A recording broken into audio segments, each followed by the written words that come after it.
భిన్న వర్గాల వాళ్ళు తెలియజెప్తూ వస్తూ ఉన్నారు. ఇప్పుడు బీడీ కార్మికులు ఉన్నారు, ఆమె చెప్తా ఉంది నిజంగా వాళ్ళ జీవితం చాలా దుర్భరం. ఆరోగ్యాన్ని పనంగా పెట్టి బీడీలు చుట్టుకుంటూ ఒళ్ళు గుల్ల చేసుకొని ఒక వయసు వచ్చిన తర్వాత వాళ్ళ ఆరోగ్యం వాళ్ళ చేతుల్లో లేనటువంటి పరిస్థితుల్లో బతుకుతున్నటువంటి జీవితం ఇది.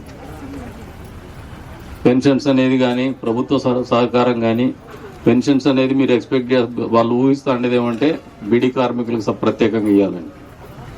బీడీ కార్మికులకని కాకుండా జనరలైజ్డ్గా ఇచ్చేటువంటి పెన్షన్స్ ఈ ప్రభుత్వం అధికారంలోకి వచ్చిన వెంటనే 3,000 ఉన్నటువంటి పెన్షన్ 4,000 చేస్తున్నాం. అదే రకంగా అంగవైకల్యం ఉన్నటువంటి వాళ్ళకు 6,000 పెన్షన్ ఇస్తున్నాం. పూర్తి అంగవైకల్యం ఉన్నటువంటి వాళ్ళకు 15,000 రూపాయలు పెన్షన్ ఇస్తున్నాం. ఒంటరి మహిళల గురించి చెప్పింది ఇందాక ఒక అమ్మాయి. ఎక్కువ శాతం ఈ ఒంటరి మహిళలు అనేది అంగవైకల్యం అనేది కూడా ఏ ప్రభుత్వమైనా కొన్ని సంక్షేమాలు తీసుకొచ్చినప్పుడు అమలు చేసే విధానంలో ఆ సంక్షేమ ఫలాల్ని అర్హులైనటువంటి లబ్ధిదారులకే కాకుండా అనర్హులైనటువంటి వాళ్ళను కూడా అర్హుల కింద చూపిస్తూ కొల్లగొట్టడము, ప్రభుత్వ ఖజానాకి చిల్లుపడడం అనేది ఒక ప్రాసనంగా మారిపోయింది. అందుకని కొద్దిమంది నిజంగా లబ్ధిదారులు ఎవరైనా ఉంటే కూడా వాళ్ళు కూడా ఇబ్బంది పడేటువంటి పరిస్థితి ఉంటుంది. అందులో భాగంగానే చెప్తున్నా, ఒంటరి మహిళ అనేది గత ప్రభుత్వంలో చంద్రబాబు నాయుడు గారి ప్రభుత్వంలో చంద్రబాబు నాయుడు గారు ఇచ్చినటువంటి కార్యక్రమం, అది పెన్షన్ ఇచ్చింది. తదుపరి వచ్చిండేటువంటి ప్రభుత్వం జగన్మోహన్ రెడ్డి ప్రభుత్వం చేసినటువంటి నిర్వాహకం వల్లే ఈ రోజున ఈ రకమైనటువంటి పరిస్థితి. అంటే దాదాపు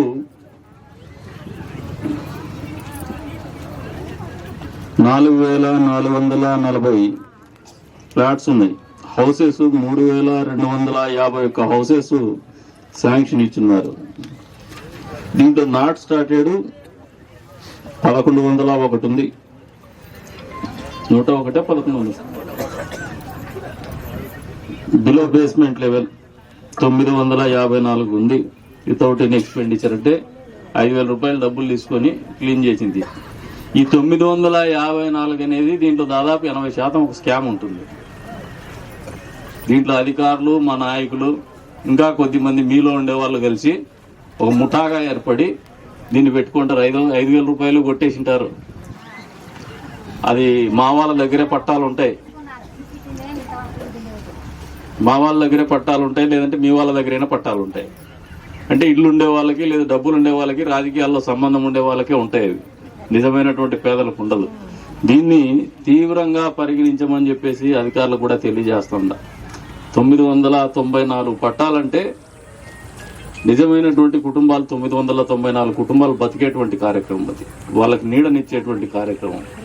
ఈ రకమైనటువంటి కార్యక్రమాల మీద చాలా వచ్చే రోజుల్లో మీరు గతంలో ఏం పని చేసినారో నాకు తెలియదు, కానీ వచ్చే రోజుల్లో మాత్రం ఖచ్చితంగా దీని మీద రివ్యూ ఉంటుంది, సీరియస్గా కూడా ఉంటుందని చెప్పేసి కూడా చెప్తాను. ఈ 954 మందిని మీరు మీటింగ్ పెట్టండి, నేను కూడా వస్తాను.